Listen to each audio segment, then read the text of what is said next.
Hello guys, hope all are doing great. Today's topic is very common topic.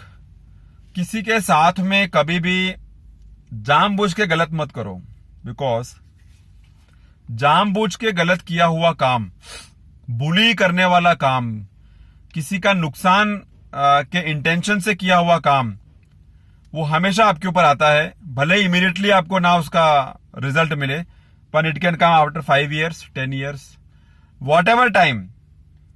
कर्म फल तो भोगना पड़ेगा, बिकॉज कर्म फल ऐसा है कि आपने किसी के साथ में कुछ भी गलत किया और आपको अच्छा लग रहा है, लेकिन सामने वालों को अच्छा नहीं लग रहा है. आपको मालूम है वो अच्छा नहीं है, पर because of your position, because of your status, because of your chair, because of your whatever, you feel that you are doing correct, but that is not correct. That is not correct. You yourself know, but still you are utilizing your power, position, status, money, whatever. And if you do such things, then sooner or later, that sooner or later can be one day, can be 1 month, can be 1 year, or can be 1 decade. But it will backfire on you. So try to see that from the intention of not doing wrong purposely, you should avoid yourself, because it's not good. One story which I remember here is, there was a person जो fishing कर रहा था. वो आदमी अपना fishing कर रहा था और उसने अपना एक अच्छा सा फिश पकड़ लिया था.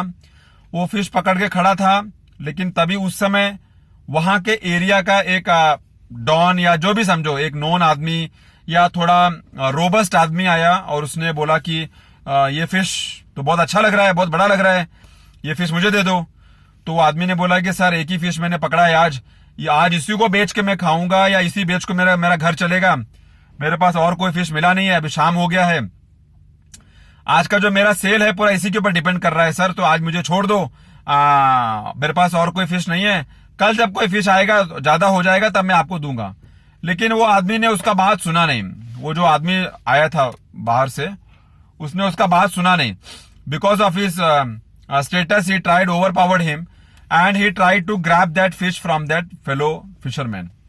अभी ये आदमी ने बहुत रिक्वेस्ट किया, बहुत प्लीड किया, दिल से उसने प्लीड किया कि सर ये आज का मेरा राशन पानी है, ये आज का मेरा खाना है, प्लीज माफ कर दो. लेकिन वो जो आदमी था दूसरा, उसने नहीं माना और उसने फिजिकल हो गया और उसने उसके हाथ से फिश वो छीन लिया. अभी क्या हुआ, फिश हाथ से छीनने के टाइम वो फिश कुछ रेयर ब्रीड था या जो भी था, वो फिश ने उसके उंगली में काट लिया.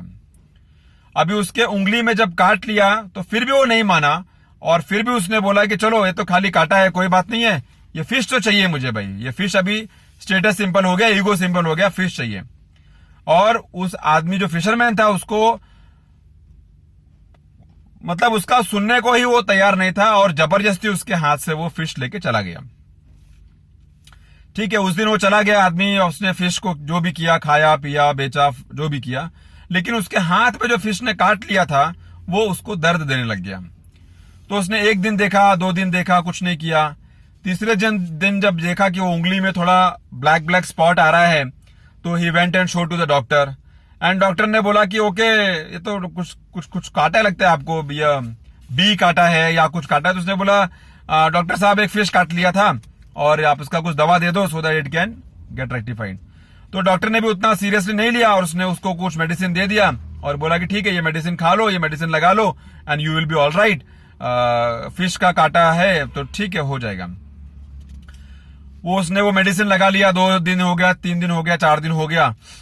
बाद में देखा 1 हफ्ते के बाद तो वो तो पूरा हाथ, मतलब पूरा उंगली को काला कर दिया है और उंगली को अंदर थोड़ा उसको मूवमेंट भी थोड़ा कमजोर दिख रहा है. तो फर्स्ट डॉक्टर के पास गया कि डॉक्टर साहब ये सब क्या हो गया, आपने तो दवा दिया था ठीक होने का, अभी देखो ये पूरा उंगली मेरा डिस्टर्ब लग रहा है, मूवमेंट भी बहुत कमजोर हो रहा है और सब थोड़ा ब्लैक भी हो गया है. तो डॉक्टर ने उसको एनालाइज किया, उसको स्टडी किया, उसका रिपोर्ट निकाला और उसको बोला कि बॉस ये इन्फेक्शन कुछ हो गया है और अगर ये इन्फेक्शन आपके उंगली को छोड़ के ऊपर ना आए तो मुझे आपका ये जो रिस्ट है वो काटना पड़ेगा. तो उसने बोला नहीं डॉक्टर साहब, ऐसा कैसा हो सकता है, खाली फिश ने तो काटा था मेरे को, ऐसा कैसा हो गया कि पूरा रिस्ट खराब हो जाएगा. उसने बोला whatever you argue, I have only one solution, that I have to cut this wrist out. तो अभी क्या करेंगे, तो काटना पड़ा, तो रिस्ट कटवा दिया उसने। लेकिन जब रिस्ट कटवा दिया तो उसको 1 महीने भर के बाद फिर लगा कि उसके हाथ उठ नहीं रहा है, उसके हाथ में प्रॉब्लम है, उसका हाथ ये एल्बो तक दुख रहा है, उसका हाथ एल्बो तक ऐसा मतलब it's becoming heavy. Again he went to the doctor.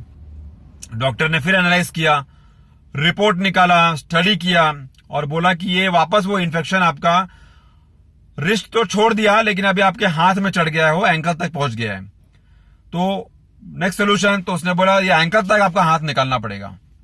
तब उसके पास कोई चारा नहीं था। उसने बोला कि ठीक है डॉक्टर, अभी क्या करेंगे, जान जाएगी, उससे अच्छा ये आधा एंकल तक हाथ निकाल दो। तो डॉक्टर ने वो हाथ निकाल दिया। After 1 month again he came back to the doctor running and he told that doctor, my whole shoulder is paining, this is paining, I am not able to lift this half hand and I'm in a big pain, what to do now? The doctor told, bhai, this infection has reached to your shoulders and your hand has to be amputated till your shoulders immediately, otherwise you will die because this will come to your body. और उसने वो हाथ पूरा कटवाना पड़ा। फिर doctor ने उसको पूछा कि फिश के काटने का इतना असर तो मैंने आज तक कभी देखा नहीं है, और फिश के काटने के लिए अगर रिस्ट काटना पड़ा, एल्बो तक हाथ काटना पड़ा, पूरा हाथ शोल्डर तक काटना पड़ा, that means there is something behind this fish. कुछ तो हुआ ये फिश में माय फ्रेंड, कि आपको ये फिश ने इतना तकलीफ दे दिया है।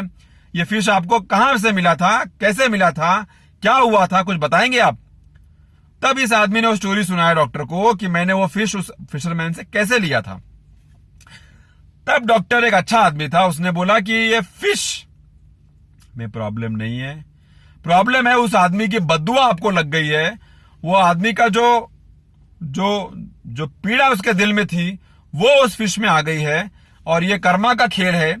आपको वो आदमी को उतना परेशान करके नहीं लेना चाहिए था, और आपने उसको जिद पकड़ के तकलीफ देके उसका आत्मा रुला के जो आपने काम किया है, ये उसका रिजल्ट है। नहीं तो फिश काटने का इतना काम नहीं होता है। And then the man realized that what he had done, and what results he has to face of all this, because Karma जो है वो आपको छोड़ता नहीं है।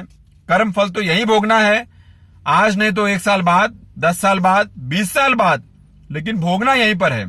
तो इसके लिए always try to see that you are not doing wrong with people around purposely, knowingly, not misusing your status, not misusing your chair, not misusing your power.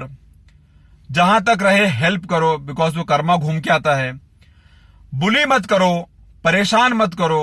किसी का पैसा लिया है तो उसको वापस कर दो, किसी का उधार लिया है तो उसको टाइम से वापस कर दो, क्योंकि जितनी बार वो आदमी आपसे मांग रहा है उतनी बार उसका जो बैड फीलिंग है, उसका जो दिल का रोना है, उसका जो बद्दुआ है वो आपके ऊपर लग रहा है, और वो आपके ऊपर ऐड हो रहा है, ऐड हो रहा है, ऐड हो रहा है। वो जितना ऐड हो रहा है उतना आपके बुक में वो लिखा जा रहा है, and then you have to repay it in number of 4-fold times. What is the use? So always try to see that you are making your karma का हिसाब किताब in a good way, not by doing bad knowingly and trying to use people for your benefit just because of your status symbol. I hope I must have given some message out of this. See you next time with a good topic.